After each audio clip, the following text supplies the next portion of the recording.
Hello friends, welcome to my channel forward smile. Video शुरू करने से पहले आप सभी को फॉरवर्ड स्माइल की तरफ से रक्षाबंधन की हार्दिक शुभकामनाएं। आज की वीडियो में हम बात करेंगे रक्षाबंधन पालन करने का कारण। इस त्यौहार को श्रावण मास की पूर्णिमा के दिन मनाया जाता है। पूरे देश में इस त्यौहार को भाई बहन की प्रेम का प्रतीक माना जाता है, पर पुरातन काल से इस त्यौहार को मनाए जाने का क्या कारण है, आज हम इस वीडियो के माध्यम से जानेंगे। रक्षाबंधन क्यों और कब शुरू हुआ, इसको लेकर काफ़ी सारी कथाएं हैं। उनमें अधिक प्रचलित कथा आज हम इस वीडियो के ज़रिए शेयर करेंगे। तो चलिए शुरू करते हैं।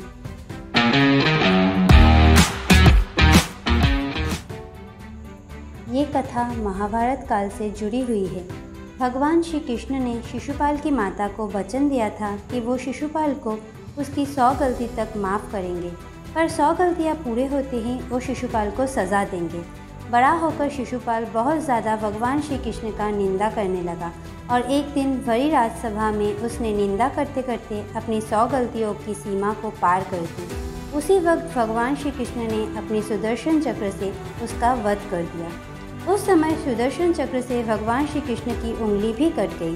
तभी सभा में उपस्थित पांडवों की पत्नी द्रौपदी ने अपनी साड़ी का किनारा चीरकर कृष्ण जी की उंगली में बांध दिया। तब भगवान कृष्ण ने वचन दिया कि वो सारी उम्र द्रौपदी की रक्षा करेंगे।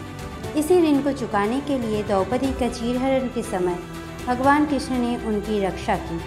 उस समय से बहनें अपनी भाइयों को राखी बांध रही हैं और बदले में भाई जीवन भर अपनी बहनों की रक्षा करने का वचन देते हैं। तो ये थी रक्षाबंधन शुरू होने की कहानी। अगर ये जानकारी आप लोगों को अच्छा लगा तो वीडियो को लाइक कीजिए, शेयर कर दीजिए और ऐसे वीडियोस और देखने के लिए चैनल को सब्सक्राइब कर दीजिए। Thank you for watching. Lots of love, stay safe and wear mask.